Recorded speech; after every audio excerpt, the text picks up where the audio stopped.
Well, hello. Welcome back. Hurricane H here. Thank you for watching the iHealth channel, FitnFab channel, and tonight also live on the Organism Beauty channel, and finally on iHealth Radio. Uh, as I promised, different guests tonight with a different spin. The topic tonight is unique because it touches on what a somewhat a taboo topic that's been a little bit, challenged across the nation and in a lot of places in the world. And it's really the subject of cannabis and its application and really treatment and pain management, so on and so forth. But before we do that, we're going to talk a little bit about diet and different treatments, with autoimmune issues and things like that. We have a guest who's also a writer, an author of a book, and she has been on a lot of shows, so I do thank her for being on my show here. She's been on the Dr. Oz, Good Morning America, featured on some magazine, and she'll tell us more about those. I always like my guests to tell us about their story. So without any further ado, I want to introduce to you Brooke Alpert, and she is a dietitian. And we will talk and define about what dietitians mean and what that word means, because some people refer to it as nutritionists and things like that. So we'll get more clarifications. So that being said, Brooke, how are you? I'm well. Thanks so much for having me. Well, no, it's my pleasure and my honor. So Brooke, tell us a little bit about first of all, your background in terms of your nutrition and diet and all that good stuff that you've been doing, and how it led you to the book, The Daily Habit, right? That's the name? Daily Habit's my product. The book was... The product, yes. The product, yes. Yeah. Well, you tell us all about that. So Sure. Right. So I'm a dietitian by training. I became a dietitian around 15 years ago, and I launched my private practice in New York City right after I got my degree. And when I first started my practice, I really was just looking to do that one-on-one counseling. So I really was interested in helping people in reevaluating the way they were eating, the changes that we could make.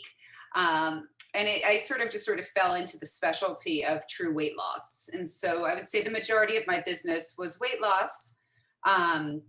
While, a bunch of it, was wellness, pre-postnatal, some sports nutrition, and a couple of extras. But I would say the bread and butter of my business was weight loss. And I loved it. I really did love what I was doing.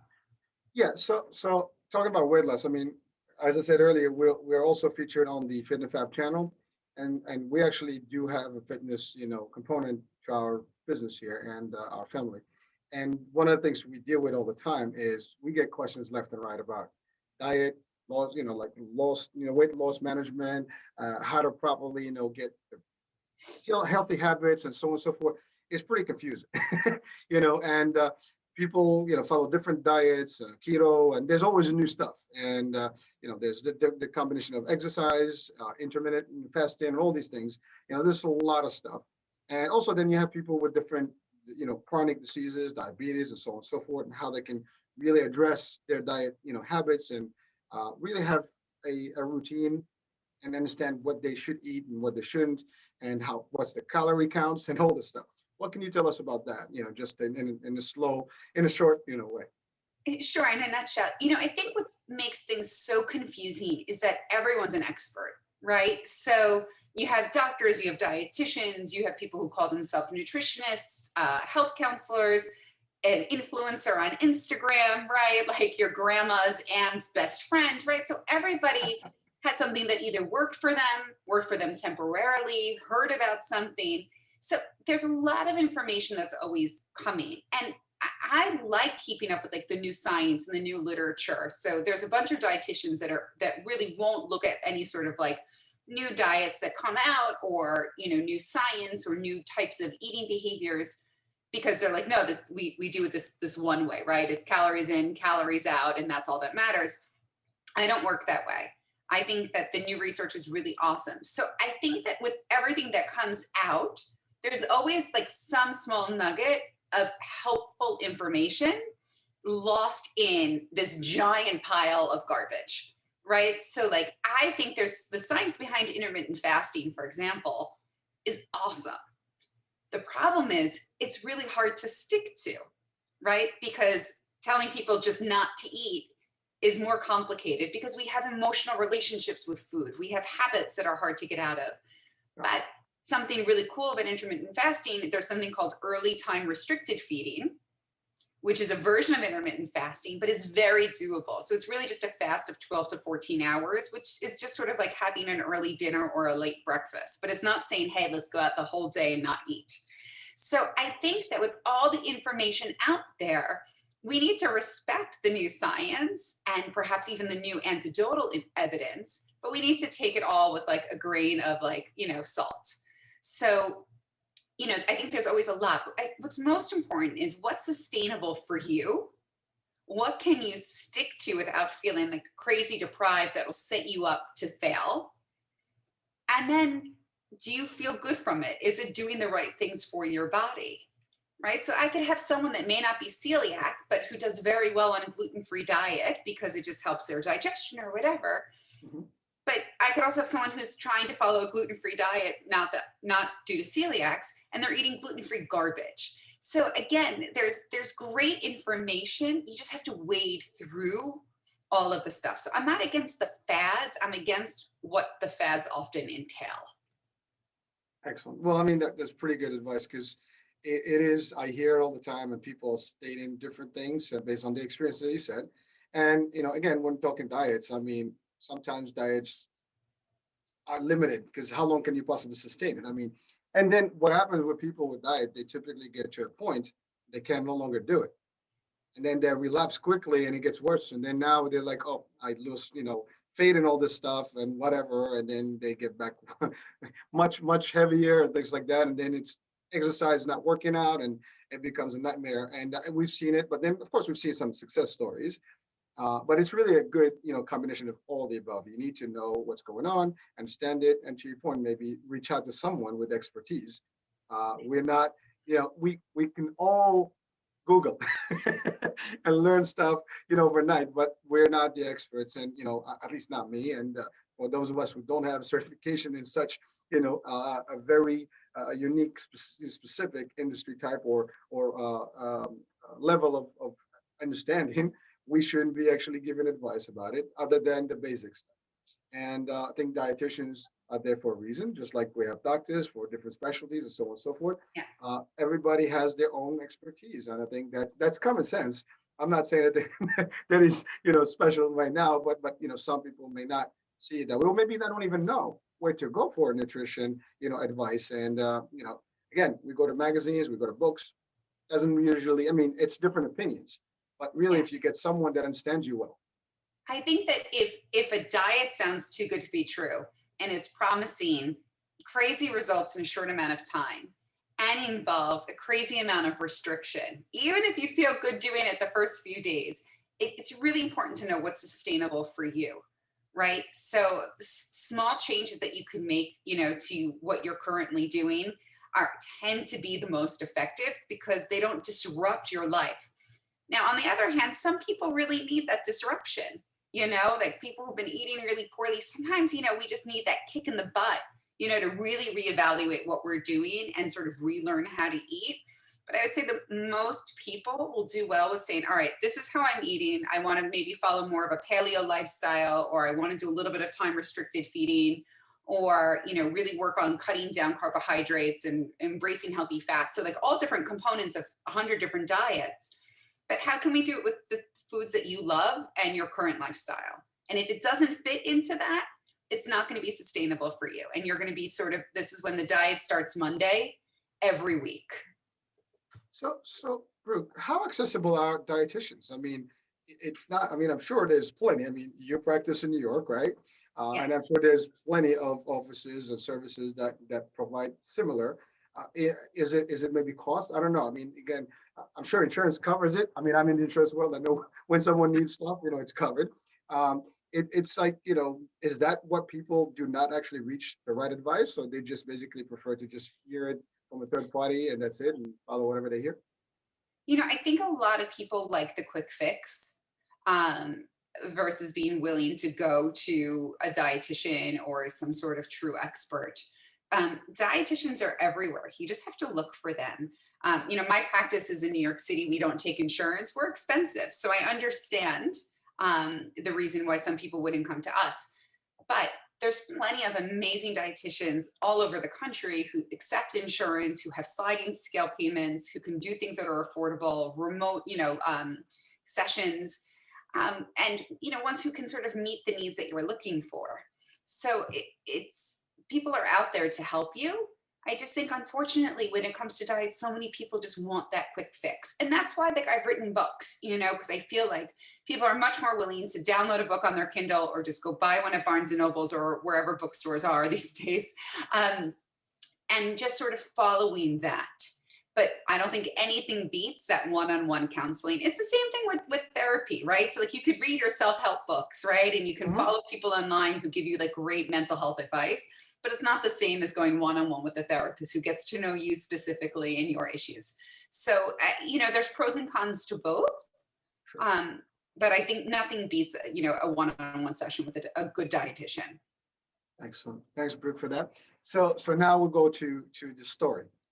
So you have a unique story with your husband, and that led to a whole different world of I guess innovation, I would call it, in the world of cannabis. So tell us about that, and then how it all started, what happened, and how it evolved to where you are today. Sure. So, when I started my practice, I thought this was, going to be my job forever. I thought nutrition counseling and, weighing people, 10 times a day was my life. And I really, really did love it. But as I'm helping my patients, my husband at home was struggling. And so my husband and the father of our two kids has a really debilitating autoimmune disease. The symptoms are very similar to MS. But he's in chronic pain and, limited mobility. And so, I would come home from work helping other people feel good, and I'd come home to a sick husband. And that was, really challenging, I think, for us both. And so I was constantly looking for new diets that would help with his pain. Anytime I was at like a conference and I met a new doctor, I dragged this poor guy with me to go meet him or her.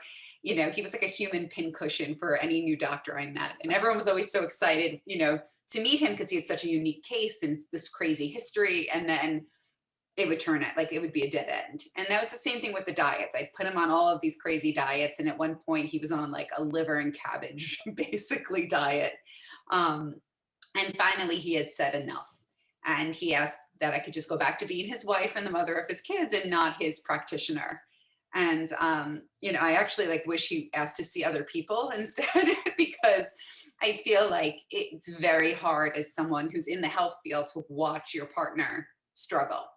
But so I gave him a break, and really sort of serendipitously around this time, I started just stumbling across some really cool research articles on CBD and pain and CBD and PTSD. And the more I started researching, I was really fascinated. And Todd struggles with PTSD from major traumas that is all related to his pain issues. And so I found a brand that I thought I could trust. And I said to him, eat whatever you want, do whatever you want, but just how about you add this in? And he was like, well, what is it? And I'm like, I actually don't know. I said, the science is pretty cool and it's made from pot. And he was like, sweet, like I'm down. And Todd is what we call cannabis friendly, which is, a polite term for a pothead. So it's, he was totally fine with it. And so he took super high doses of a, good quality CBD that I had found for him for about a month. And all of a sudden we saw tremendous changes. This is a man who couldn't, we live in New York City, right? We walk everywhere. Like that's our life as a parent. Like you walk places, like cars are not, the main source of transportation here. And, all of a sudden he's walking more. He's helping our kids learn to ride bikes. He's transforming, and he wasn't cured. It wasn't over, but he was able to push himself more than he had ever before. And the only change was CBD. And for me, that's when this light bulb went off. So the science, background I have, I started diving into more research, and I found a whole lot of research on CBD with anxiety. So in my practice, I have a lot of patients who are emotional eaters, and all the tools that I have up my sleeves aren't really effective, right? So it's like we journal, we have kitchen curfews, we have all of these tricks to help people, you know, sort of not have this binge behavior or this overeating due to stress or anxiety. But I was never able to say, like, try this. This actually might reduce your anxiety. And so for the month of August, a couple of years ago, I gave 5 patients this high quality CBD that I had found. We set up a time for them to take it, and all 5 of them had like a tremendous transformation. And that's when that real like light bulb, you know, went off like a fire engine, you know. And I ended up saying I need to learn more. And I got to the point where I couldn't recommend a product that I didn't fully understand in my practice. It was getting past the point of my level of expertise. So I went back to school, and I became a holistic cannabis practitioner, Oh, and took the certification courses and everything. And the cool thing is I'm learning all about cannabis and, you know, the different strains and THC and all the compounds and legality and dispensaries. And it was awesome. But the entire time, all I could keep thinking about was CBD and how I couldn't find a product that like met my needs. And I couldn't find a product that met the majority of my patients' needs, who were just people who were, you know, most of them trying to lose weight, but just trying to feel like better versions of themselves, right?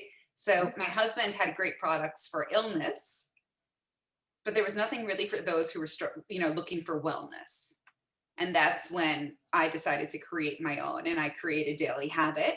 I So like the name of it. yeah, yeah, it's a good habit to have, right? A little bit better than some of the others that we could have. Sure. And you know, I really just wanted a CBD product that was met all of my crazy strict criteria, but B, felt like a wellness supplement. We didn't need another pill to be taking, right? Like I needed something that screamed wellness and something easy to take every day instead of like another protein powder that'll get stuck in your cabinets, or another supplement that gets stuck in your medicine cabinets. So that really is like the long story, as short as I could make it, about the creation of Daily Habit. That's a pretty decent story. We got a lot of stuff in there. Yeah. So you mentioned that a couple of years when you started with the cannabis treatment in general, for your husband, he has seen, you know, a nice change, at least in pain management, and certainly his life has become different and more exciting and back to a normalcy, right? And then also you've treated some folks, you know, for eating habits. Now that's ironic because we all think about pot as, you know, gives you the munchies. Exactly. Here we using Such a it, you know, common myth. Yeah. it's kind of weird, right? But it worked. You know, what would you say that was the actual reason why it did happen and work for them? Did it calm them and kind of like suited them to a point where they didn't need to compensate with food, for example? Sure. So, you know, CBD doesn't get you stoned or high or give you the munchies. So, you know, that's what's, you know, traditional marijuana. Cannabis in general is this big umbrella term for 2 specific plants. One is cannabis, also the way that we know it as marijuana, and the other is hemp. So the product I work with is hemp, and the only difference between the 2 products is the amount of THC, right? And the THC is what gets you stoned and high, and like all the Cheech and Chong movies, you know, like that's what all the stereotypes, like the Bob Marley, Uh-huh. you know, smoking a doobie kind of story. But in order for it to be classified as hemp legally in the States, it has to have 0.3% THC or less. So we're talking super minute amounts that will not cause anyone to get high, stoned, or the munchies. So what CBD does is that it interacts with an endocannabinoid system in your body. So it's a system that all humans have, and we have these receptors. And these receptors are actually meant to be receiving cannabis, which is crazy because it literally is telling us that our body, from an evolutionary standpoint, was meant to be utilizing the plant. So for people who are struggling with emotional eating, the main source of the root cause is anxiety, right? So anxiety or stress.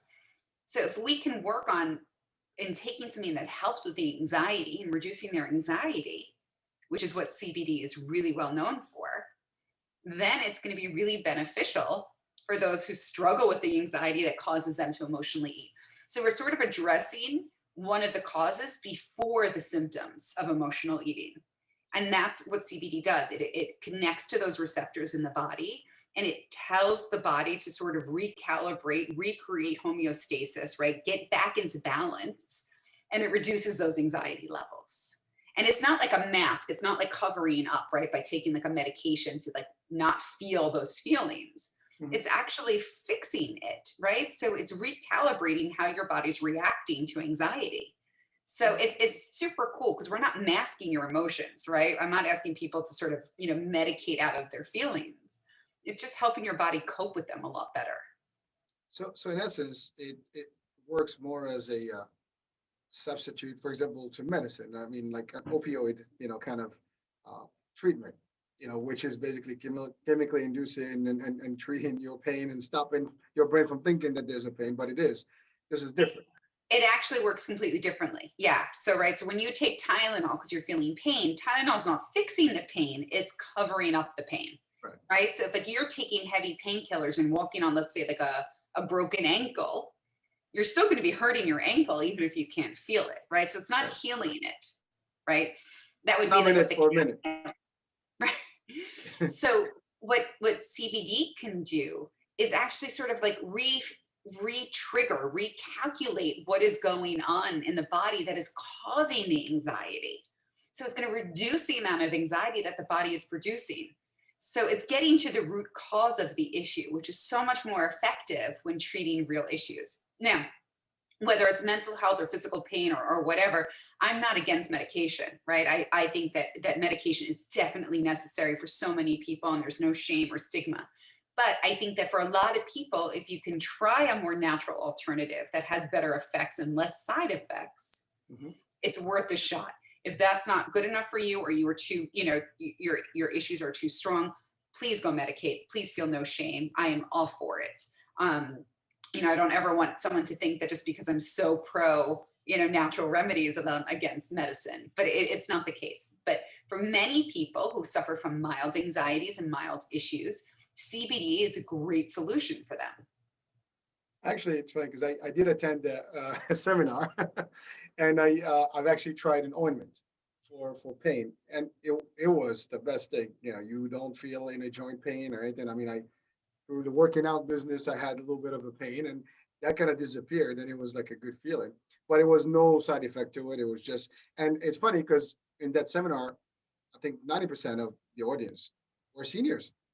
And some of them were either recovering from like cancer, chemotherapy, and other pain management, arthritis, all the different types of things that really are painful.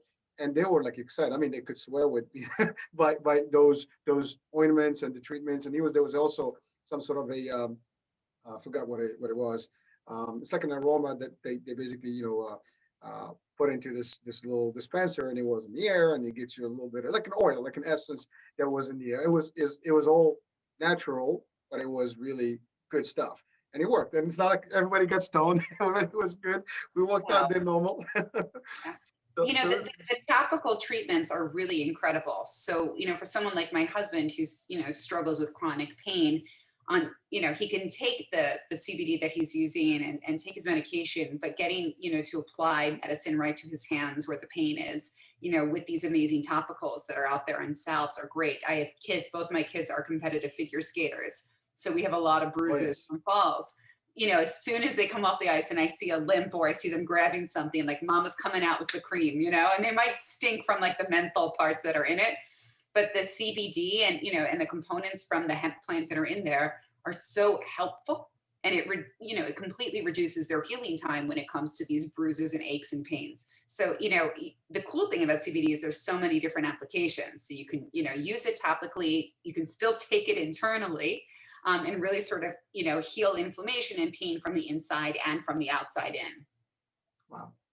Cool stuff. Now that brings us to the question, why is it not as popular or spread? Because of the limitations. Why is it that the legislation is not really pro it? I mean, I know states have been pro.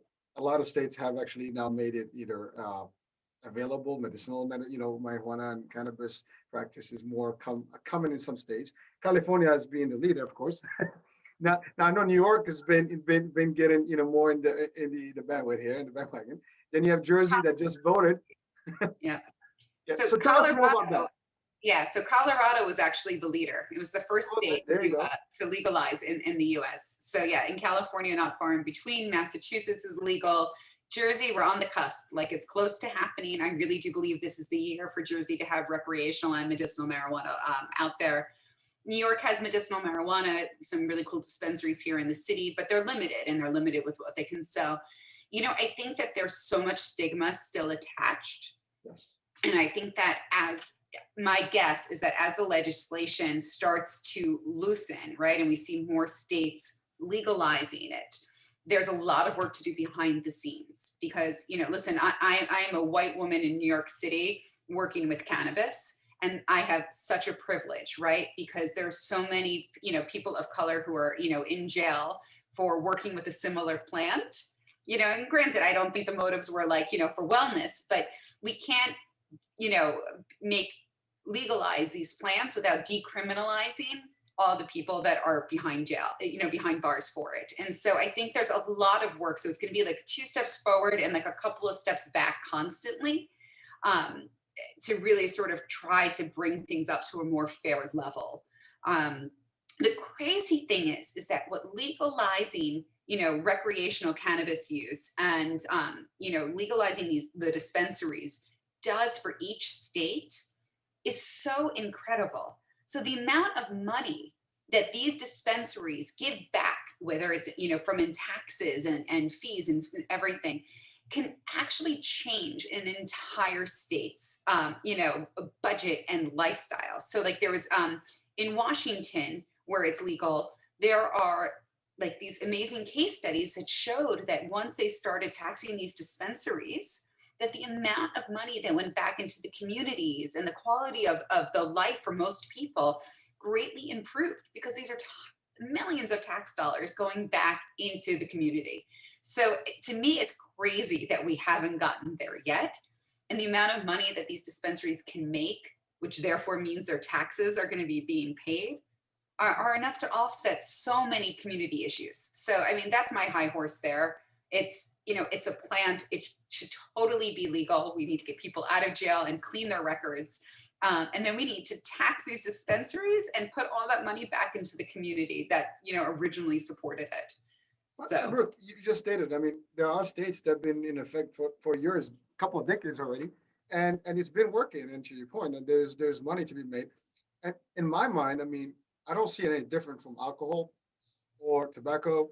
I mean, these are products that are the same. They can still hurt people, and they still have, you know, it could be better effect, even worse. And yet they're also taxed and they generate revenue. So yeah, if but this also, is healthier, it's 100% healthier. There has never been a death associated with cannabis use, right? Think about how many drunk drivers, how much liver disease, how much cancer, right? We can't say that cigarettes and alcohol haven't ever killed someone.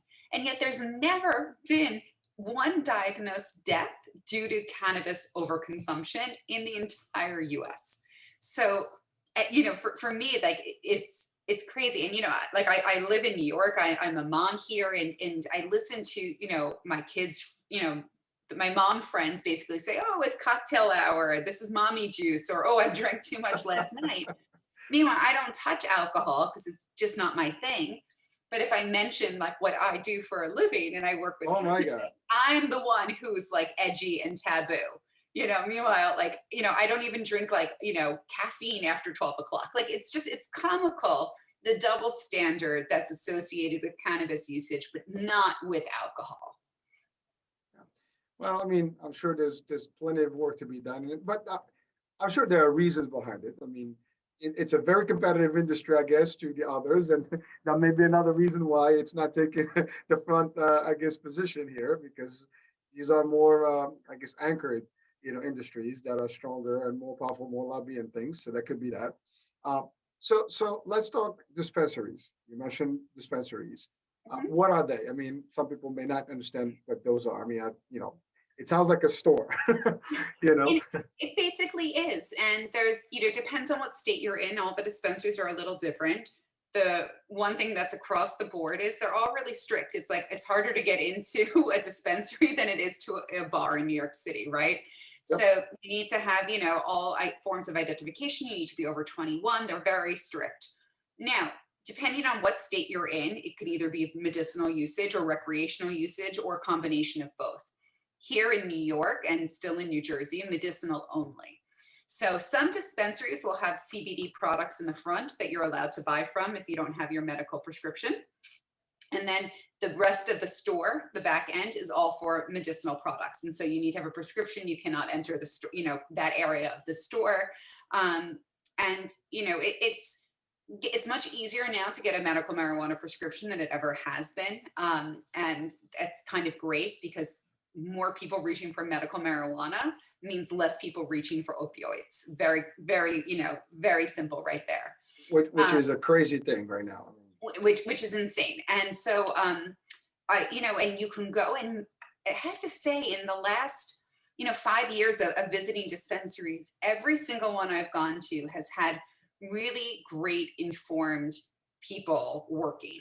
And they give you, they might be wearing tie-dye, they might have a ponytail, they might look like hippies or some sort of stereotype, but they're well educated on what you're looking for. So you tell them, hey, I'm feeling anxious, I have a prescription because of my back pain, I'm nervous about THC. They'll set you up properly. The dispensaries I go to near my house in Massachusetts, these are the most incredibly knowledgeable people. And I like going, before the pandemic when you could enter inside, I loved going just to get even more education on a specific strain I may not have heard of, or something new that's come out. So it's really, or just seeing what people are interested in. But, these dispensaries, while there might be some, fun jokes we can make about them, these are truly informed people that are running them, and they're doing a really, really good job. Wow. Well, so here's a unique question. You mentioned prescriptions, hence doctors, providers. What is the provider community, take on it? Are they progressive? Are they seeing it? Are you seeing a little bit more of an incline towards using prescription that may include some of the cannabis products in New York, at least for now? And is there any restriction? Are there any processes that providers have to go through to get even permission to prescribe these things? Yes. So I don't think just any doctor can prescribe you medical marijuana. So I think that you need to be accredited a certain way in order to do it. That said, there's tons of online. There's the company called Leafwell. There's lots of different companies that you can log on online. You have a session with the doctor. You show all forms of ID and you express. And now, ideally, everyone who's doing this has legit issues, right? Let's not waste doctors' times with, I just want to see what a dispensary is like, because go to a state where recreational is legal. But that said, I think that it depends on the doctor. Again, living in New York City, a lot of the doctors here are very comfortable with it. It's a very open discussion. There's no stigma in the medical community, but I'm not sure I could answer that about, let's say, Utah or, maybe more conservative states. Sure. And I'm sure that, for every dozen of comfortable doctors with it, there's going to be one who doesn't agree with it. And that's fine. Sure. Not everyone's going to agree with the diet that I prescribe my patients either. And that's okay. Sure. Yeah. That's fair. Yeah. I think just from what I know, there is some sort of a potential that some doctors now are leaning towards it because of the opioid, pandemic itself. And that's a big deal because it's just too much, crazy going on with it. And so the ideal substitute will be something that is not as intrusive, something that's not as destructive, and that can still have similar or better effects. So I think that is changing. And as the states are adopting, a little bit more of this, I think that's going to be much better. So the future, I think, is bright. In Jersey, I guess, to your point earlier, we're almost there. The vote has, counted. Everybody wants it. Well, not everybody, the majority did. Now it's a matter of just, identifying how it's going to be legislated, regulated, all different ramifications, law enforcement, things like that. So again, we're only a few months in. Let's see how it plays. I think if more people, especially doctors or researchers or anyone with a strong opinion about cannabis actually looked at the science and the studies and, the risks involved, they're going to be so much more comfortable with the legalization of it. And for those who aren't, some lawmaker, posted something on Twitter a couple of days ago, basically saying, oh, we're going to have so many more deaths now with the legalization of marijuana, and she got shredded, this senator or whomever it was, but because there's no evidence, right? So like, we can't just do these anecdotal old school ways of thinking and claim that as fact. We need science and evidence, and the science and evidence of 40 plus years is showing us that cannabis is completely safe for use. Well, you mentioned the key element earlier. I mean, I think I read that article, but you mentioned something about the people that are incarcerated based on marijuana position or some sort of position.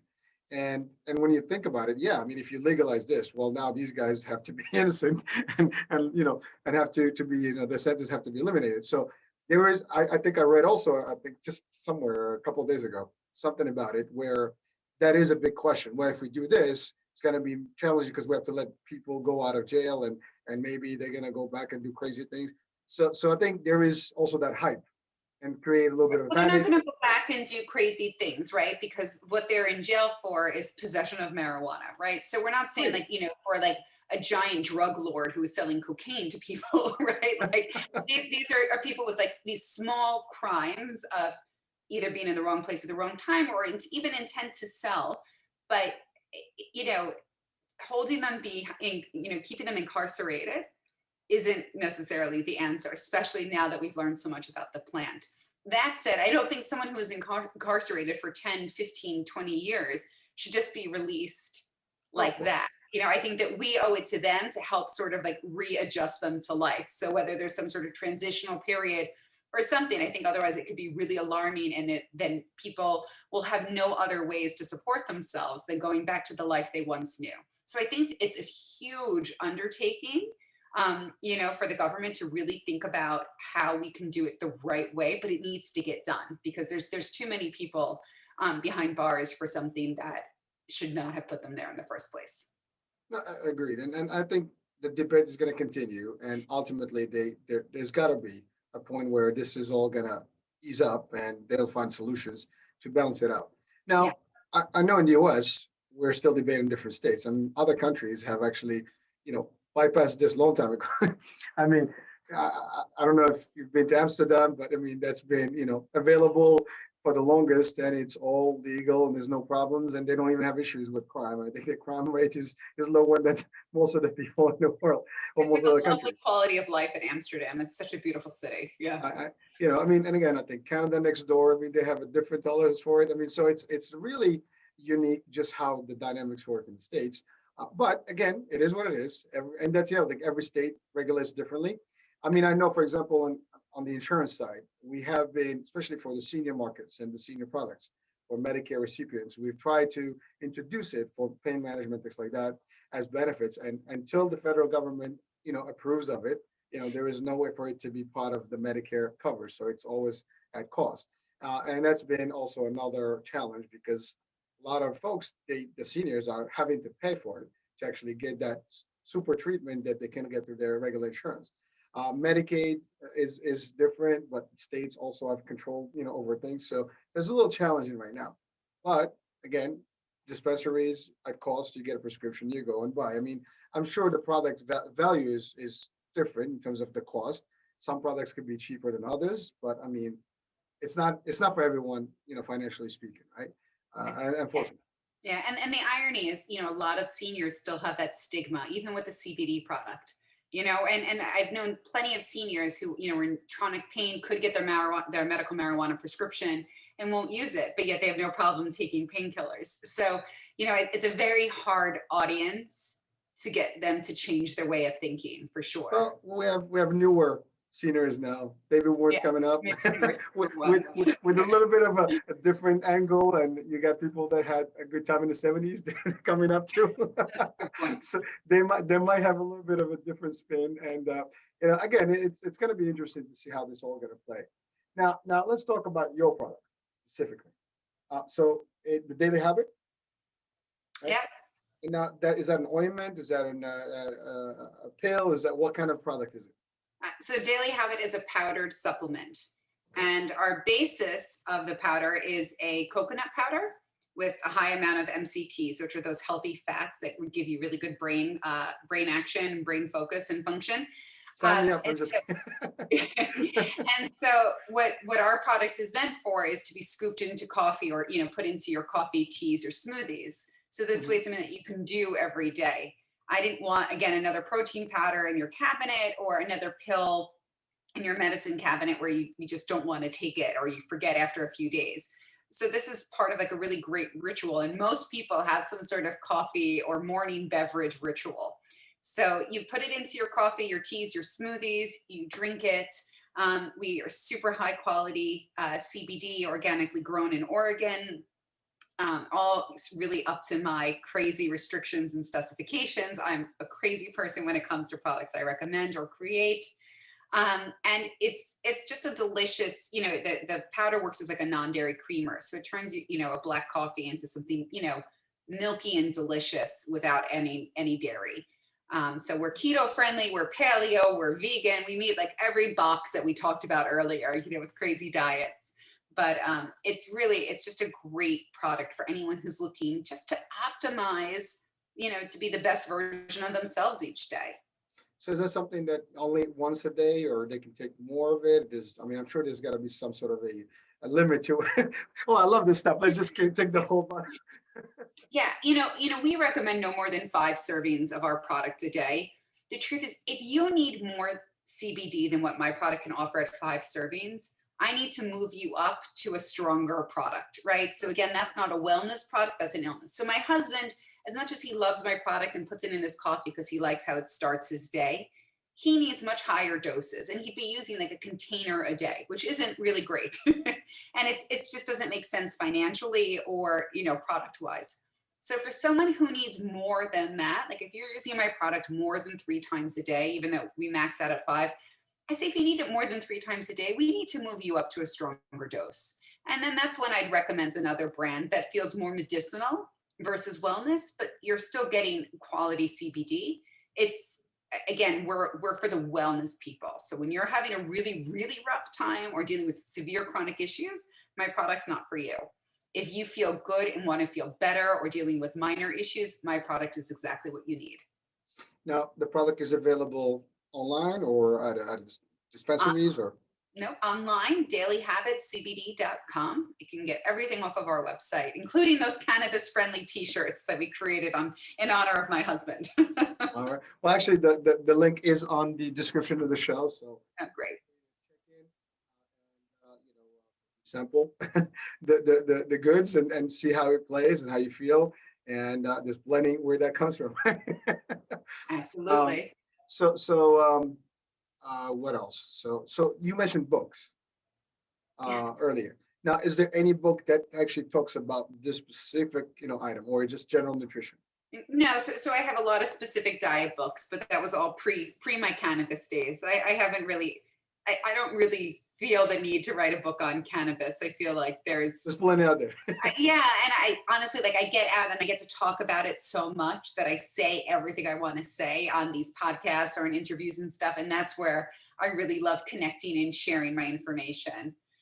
Well, listen, I'm sure you've heard stories of success. I mean, ultimately, your husband is one, but certainly a lot of folks that are your customers or clients, Absolutely. they actually certainly are seeing the results that they've expected, or seeing beyond the results they expected, I guess.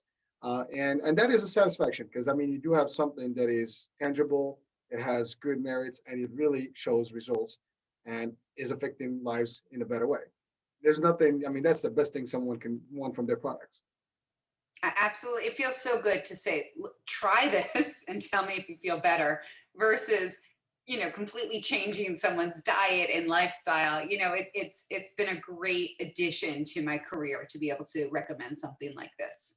And I think you stated something that is powerful: illness versus wellness. And I think we all try to do prevention, for everything. And even if you feel a little pain, whatever, especially if you're active, this could prevent damage, in the long run. This can help, in the long run to prevent any serious problems.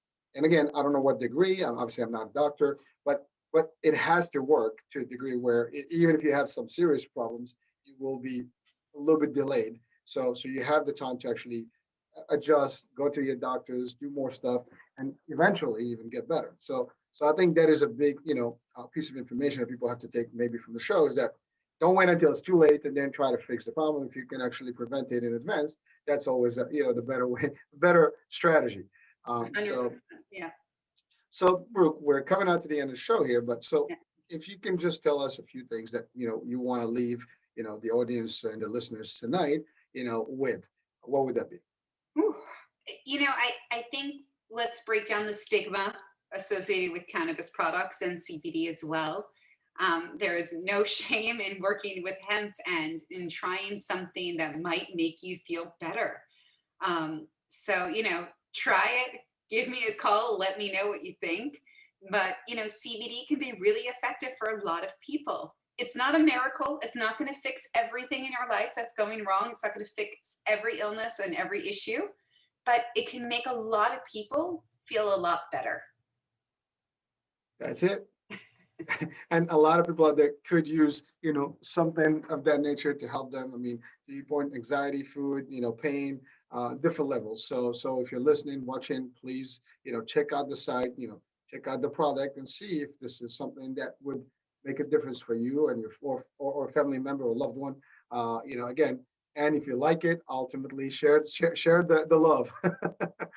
So that being said, Hurricane H here. Thank you for watching. Brooke, thank you for being on the show and for the valuable information and very, very strong stuff that we've taken tonight.